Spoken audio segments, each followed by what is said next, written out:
It's a beautiful day to add some more plants to our veggie garden. Let's get to it. And here's the old garden bed that we're working with today. There are still plenty of spaces in here. I came to that conclusion. I may as well utilise the space that I've got.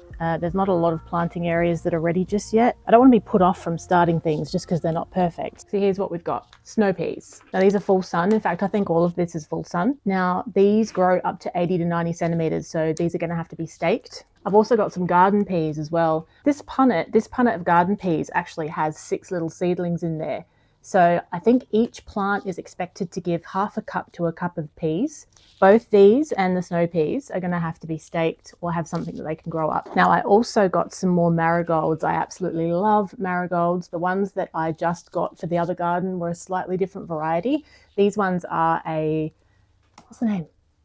These ones are a safari mix. So it's actually a orange and yellow flower. I already have some baby cos lettuce in the garden that's going really well.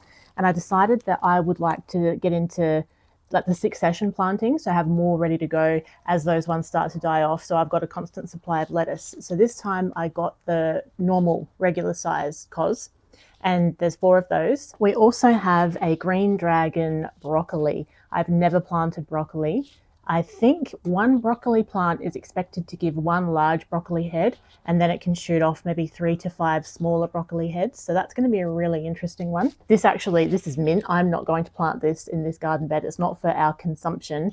It's actually going to be planted in front of the shed in the hope that it might repel rodents for winter. And I know nothing's foolproof, but anything you can do to get those little bastards out is a bonus. It's a great time to plant these kinds of things, especially the peas and the broccoli, to take us into winter. Also picked up this absolute bargain from Stratco. These were half price recently, and I'm thinking of putting that next to the front door. Not sure what I'm going to put in there yet, but I'm excited for that.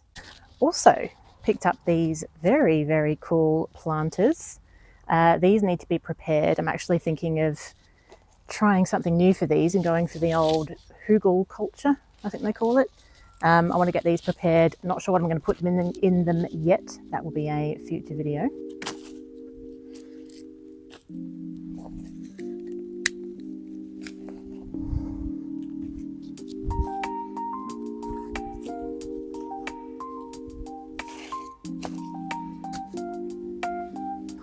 My poor lettuce is looking a little bit worse for wear today. These 2 end ones here. It doesn't take much for them to look droopy when the sun gets intense, so I'm going to give them a water before we get going.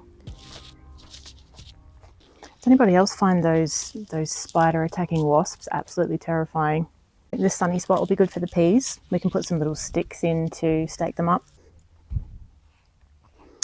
That wasp has just nicked off. It parked itself next to all my plants. I was a bit worried about that. I don't even know if they sting people, but I don't want to be the test subject. Now, these are the garden peas that I'm going to put in the line here. 25 centimetres apart they need to go. Let's have a think about that real quick. I like this spot because it does get a lot of sun pretty much all day. Would I have enough space? I think so. This will be fine.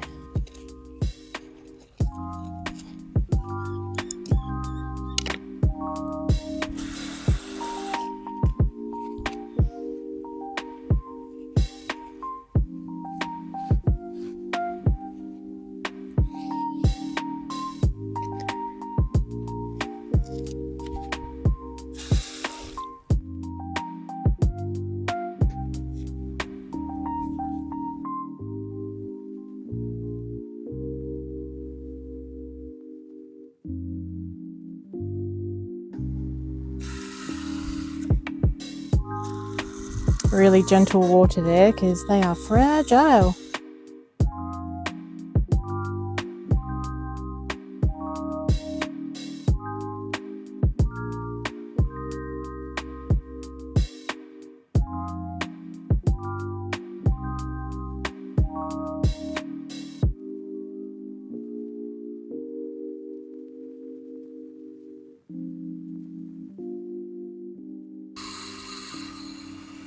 I'll get those lettuces in now that wasp has nicked off.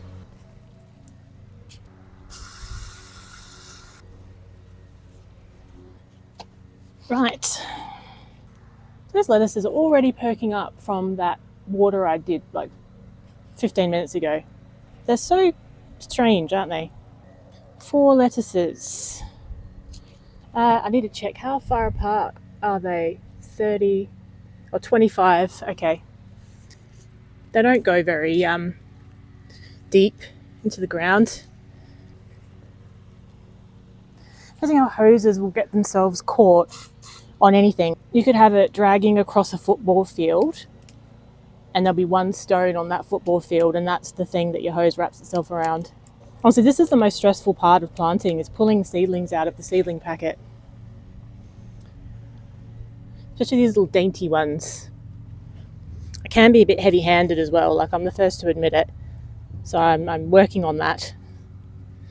I haven't actually damaged anything though. So far, everything's going really well in this garden. Then when we're doing these ones, the bottom leaves need to stay above the ground. It's probably a touch closer to that than it should be, but I've got a lemon tree there. It is what it is. Put this one here. I'm not even sure if I'll get all 4 in this spot actually. So a slight change of plan with those lettuces. I've put them in this back corner instead of putting them behind the other ones. There's just not really enough space, and I wanted them so that they had some shade, because these ones have ended up needing a bit of a shade cover to go on and off at times. And we'll see how they get on, because this one on the end has been the strongest of the lot and does get a little bit of shade.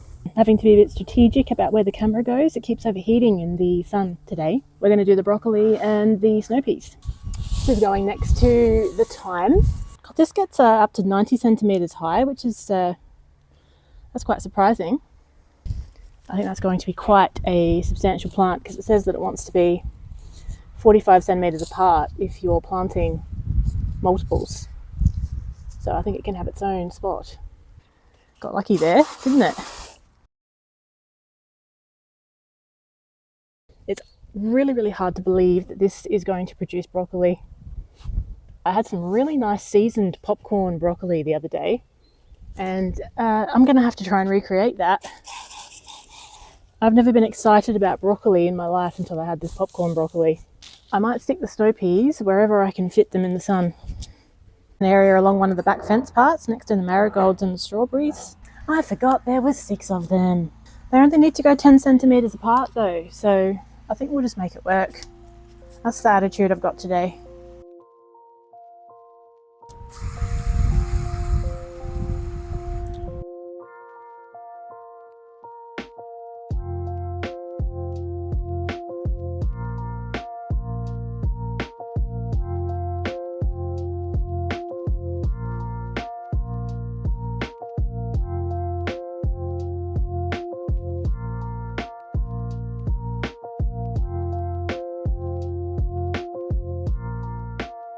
And that's the snow peas. All right, we'll do a little spritz and show for context. So right on the end, we've got the broccoli plant next to the thyme that was already there. The sweet potato plant, that's a purple sweet potato plant, which is an interesting one. We have the newly planted peas. These are just garden peas in this area. We just have a mandevilla at the back, which is just going to be growing up the fence. A cucumber plant that won't produce much. We got it for free. It's got one little cucumber on it. We have basil that probably won't have too much longer left in it at this point, but it's been fabulous. Marigolds, a bunch of strawberry plants around the lemon tree, and right at the back there, that's where I've just put those snow peas. Here we've got the cos lettuce that I planted along the back there. Under the sheet is the baby cos lettuce. I'll take you into the garden. I'll try not to actually step on anything. That is a lot harder than it used to be. I've really jammed it up now. Look how much that lettuce is perked up. You saw what that looked like at the beginning of filming this. That was just with a bit of water. Look at it now. So those are the baby cos. We've already started harvesting off of those. Oregano.